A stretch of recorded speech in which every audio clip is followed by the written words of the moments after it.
Good afternoon, everybody. I'm delighted to have Barbara Boyd on the channel for the very first time. And I have been watching the coverage of the escalation with Russia, Ukraine on the Promethean Action channel. And if you want to subscribe to that channel, the link is in the description box, and I will put the link in the live chat as well now. And please get your questions ready, because Barbara's really on point with what's happening behind the absolute BS that we're seeing in the mainstream media. So, of course, we saw the drone swarm. We saw the bridges come down. We saw the attempt on Putin when he was in his helicopter. And one of the most important things, I think, is the fact that they knew the nuclear bombers were out in the open because of the agreement they've got with America. It's like America passed them this information, probably assisted in the act. All the time, Trump's trying to speak to Putin and get peace going. So who is really in control here of what's going on, Barbara? Well, I think this may have been a case where the auto pin not only gave us these crazy pardons, but they also gave us this operation. They say it was planned for 18, 20 months, which puts it back in the Biden administration. Now, then you ask the question, okay, well, was the United States and the Trump administration involved? We say, as opposed to every pundit in the world, we think it's genuine that the White House didn't know. Now, what does that mean? Well, in the United States, if the president issues a finding, and it can be the auto pin who's the president, i.e. the vacant Biden administration 18 months ago, to the intelligence community and to everybody else, some people who are still, Trump has not cleaned out the deep state. We just posted on our website a statement by General Michael Flynn saying that he believes that this is a deep state operation in disobedience to the president. And the way we take Trump's silence over the last 48 hours until his conversation with Putin is essentially, who the hell did this? And what am I going to do about it? And how do we prevent the type of escalation which obviously Russia is going to undertake here? Now, Trump just spoke to President Xi of China this morning, at least in the Chinese press. The White House has not said anything about it yet, as far as I know. I assume Trump will be posting on Truth Social shortly about that conversation. Everybody says it's about trade. I believe it's about de-escalating this entire situation if China can do something about it. In General Flynn's statement, I thought it was quite important. He went back and actually reflected on the Cuban Missile Crisis and the bravery and courage of both Prime Minister Khrushchev and John F. Kennedy at that point in time, both of whom had advisors around them who were hardliners, who said, no matter what, you've got to respond, you've got to go for maximum options, you've got to go nuclear at this point. And both of them basically figured out a way to get out of and flank that particular situation heading towards war. And there's a book about that which attributes the assassination of JFK precisely to that particular crisis. So, I don't know exactly how Russia is going to respond. I expect a very, very harsh response. Russia right now, which most people don't know, is actually proceeding to win the war, which is why you get these desperate sort of tactics out of everybody who's staked their political futures really on this is the fight for Western civilization and all the other BS which they actually use in promoting this, democracy versus autocracy. I believe, quite frankly, that your government had a lot more to do with this than Donald Trump in the White House. The British special forces are very, very much embedded totally with the Ukrainian intelligence services and with the Ukrainian military. They've done time after time special operations of this type, terrorist type hybrid warfare operations. And part of what we're calling for at Promethean Action is Trump has to do some drastic things here to really clean it up. The special relationship should be ended. It's been a disaster for the United States, and it's been a disaster for the British people. It's just this crazy machine which was set up after World War II and then came into its present form after the Soviet Union collapsed when they set up this new kind of imperial framework. And it needs to be dismantled. We need to go back to exactly what Brexit was all about there. We need to go back to sovereign nation states forming alliances based on really mutual interests, not interest for some kind of, globalist, entity which actually wants to run the entire world. And that's what the real battle is right now across the world, is a fight to once again have sovereign nation states. Marco Rubio referenced this just last night in a speech at American Compass, where we look at our mutual interests and we figure out how to do things based on what our populations actually want. No world government can represent the people out there, the average citizens of all of the countries of the world. And I think the real agenda which Trump wants is some type of modus vivendi between, Russia, China, India, and the United States, four powers who collectively have the technological expertise, the population, and the means to actually overcome this imperial force.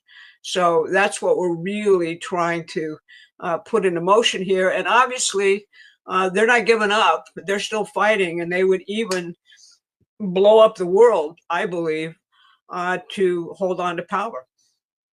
As we saw in the calculations of the Biden administration, whereby there was such and such a risk of nuclear war if they took it this far, and they decided to do it anyway. So you're saying, this was planned back in the Biden administration, and the fact that it's unfolded, probably with British intelligence, probably with American intelligence. Well, that's the deep state side of the government, the globalist side of the government. And you're being asked whether you think that Lindsey Graham needs to be forced out of office. The guy needs to be investigated. The guy, I've heard through the rumor mill that there is an active Justice Department investigation of him at this point because, according to Larry Johnson and others, millions of dollars have flowed into his account via a money laundering operation from the Ukrainians through Latvia into his accounts. I don't know if that's true or not, but Larry Johnson's a former CIA analyst. He's had some really good exclusive scoops in the world before. He said that last night. Sometimes he's been wrong, but I think it's really worth following up. And the guy needs to, Steve Bannon is saying the guy should have his passport pulled. Anything you can do at this point to, I believe, show Putin that we're serious about taking down the deep state. We're not going to tolerate this kind of insane military behavior. And the people really have to manifest that to their Washington representatives. I think there's a kind of disease which comes out of the Potomac River, which kind of addles people's brains, and they seem to, once they get inside Washington, change. And what's remarkable about the Trump movement is that so far, every time things have sort of begun to go astray in the Washington way, that movement has mobilized and insisted that we change things. And we're in the middle of that type of mobilization now. We've got to go back to, if you think about 2 weeks ago or so, Trump and J.D. Vance were saying Russia had a reason for this war. All right. And the reason was that nobody was listening to them, and we were driving right up to their borders. And they've said all of the things just in, a very muted way, which we're saying this is a proxy war. It's a proxy war against Russia. And in many respects, it's about the old kind of British strategic dream, British geopolitical, and I separate obviously the British people from what happens in that strip of land known as the City of London. Basically, the whole idea here is Mackinder's old idea that, he who controls Asia or Eurasia controls the world. And indeed, that's what appears to be going on here, that Russia stands in the way of actually strategic control of Eurasia. They thought they had it under Clinton, where you had Boris Yeltsin, the drunk, actually selling the state to the Harvard boys and George Soros. And they thought they had this, and it was all lined up. Putin came in and grabbed his country back from them. And ever since then, he's been a marked man. But haven't they learned the lessons of history? I mean, Napoleon tried to conquer and pillage Russia with his Grand Army, and look what happened to them. They ended up frozen. And then Hitler did something similar. And you look at Stalingrad and the turnaround on Germany that happened. What is wrong with the collective decision-making of the deep state? They're just determined to end humanity because, Hitler didn't have nukes, Napoleon didn't have nukes, but there's nukes aplenty right now. Well, I think they don't understand culture. It's that simple. In other words, the Russian culture, think about that. Think about, what they lost in World War II. Millions and millions and millions of people, and yet they kept fighting. Look at the Russian citizens jumping up on those trucks and throwing rocks at the drones, risking their lives to do that, okay? Most people in the West at this point that's alien to them in many respects. They can't understand that patriotism, deep patriotism and culture. We're reinvigorating it here in the United States, and it's a powerful spiritual type of force. And that's exactly what these guys have no inkling of, because they're kind of, secular idiots who have all of these religious things they worship, like global warming or the Green New Deal or any of these other insane concepts, zero population growth. They cause disasters because of ideological traps and conceptions which have never worked in all of humanity. They're brainwashed, in other words. Keir Starmer is absolutely detested here. He's got the lowest ratings in the history of prime ministers. And it seems he's tried to adopt something from Thatcher's book with the Falklands, where her popularity went through the roof. But it's not going to work. He's talking about sending young English men and women to fight in Ukraine. Now, we saw Keir Starmer slobbering all over Biden last year, to get the long-range missiles firing into Russia, which eventually was authorized. And recently, we've seen something similar from Germany, talking about providing technology to fire long-range missiles into Russia. What do you think about Germany's role in escalating this presently? Well, Germany, basically, if you look at, go back in the period to just after the wall fell. All right, there was an entire mobilization in Germany to once again assert German industry and industrial growth as a parameter of their society and the nation state, quite frankly. And then you had all of those assassinations of key people, allegedly by the Red Brigades and everything else. And then you had Maastricht, and you had Germany giving up its sovereignty, ending the tradition of Bismarck and every kind of pro-American tendency within the German state. So, basically what you have in Germany is a bunch of people right now in the elites who are dedicated to kind of the theory of après moi la deluge. I had the right idea, in terms of world government, that type of thing. And, look at what they're doing to the AfD. It's very similar to the arrests you're having there in Britain for speech, for thought crimes, for everything George Orwell talked about in 1984. So, it's very dangerous. Europe is just ridiculous. Their economies don't work. They're desperately trying to align or get China to align with them. And they see the defense buildup as a way of actually mobilizing their populations and their economies to head off what could be, given the actual, if you look at where the populations are at, a populist revolution very similar to what's happened with the Trump movement in the United States. So you've got, basically their answer to that is, here we have very funny things going on, like, $20 million studies about how to go out and talk to white men by the Democratic Party, which swears that it has no idea how to talk to men, as if that's some kind of, anthropological new species that we're looking at and examining and doing. All right.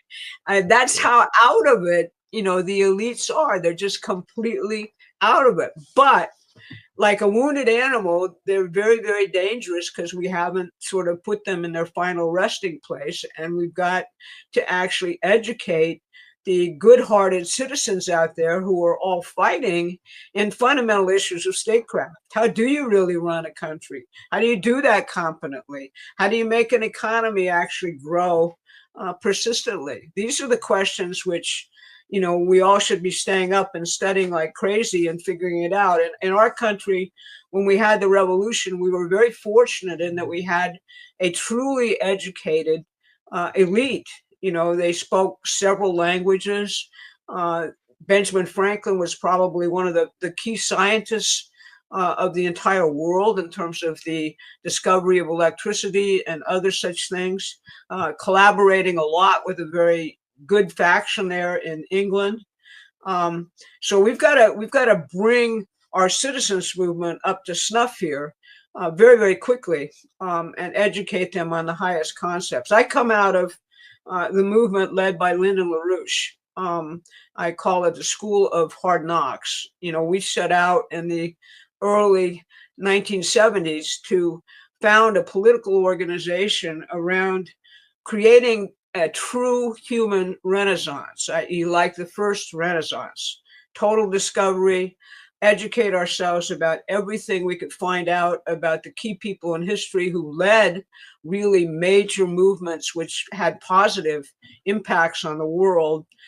We became what some people in the Reagan White House called the best private intelligence agency in the world, because we did it. Our idea was that the citizens should have just as good a briefing as the president gets from the CIA or better. And so we had all the desks, which the CIA has, for country by country by country. People specialized. They learned about what was going on in those countries. And we became quite prominent. And then basically the establishment decided these guys are too big for their britches. LaRouche is too big for his britches. And they came after us, like, hell hath no fury. Lots of us were sitting there with criminal charges, almost went to jail. I almost went to jail for 35 years. This was all based on Ramsey Clark was one of LaRouche's lawyers, and he said this was the most meticulous setup he'd ever seen conducted by the federal government in his entire time. And he's the former Attorney General of the United States saying that. So that gives you some idea of what we were up against. But the point is that these ideas, like the American system, which is actually being embraced by Trump right now, Alexander Hamilton's mode of economics, we were working with back in the 1970s. And when we looked at, when we kicked the tires, we kicked big tires, like, with George Bundy and the Ford Foundation and all of those other people, and really figured out who's really running the country. It's not the government. That's not who's running the country. And the government is simply a tool of these people, and we've got to seize it back for the people. So, that's where kind of my expertise comes from, is going through all of that. I was kind of the chief paralegal in all of the LaRouche prosecutions. And boy, did we ever learn a lot. We had federal judges actually looking in George H.W. Bush's safe in the White House for the operational plans for actually coming after LaRouche. So that tells you what a hot ticket he was. And, you know, he died. You know, he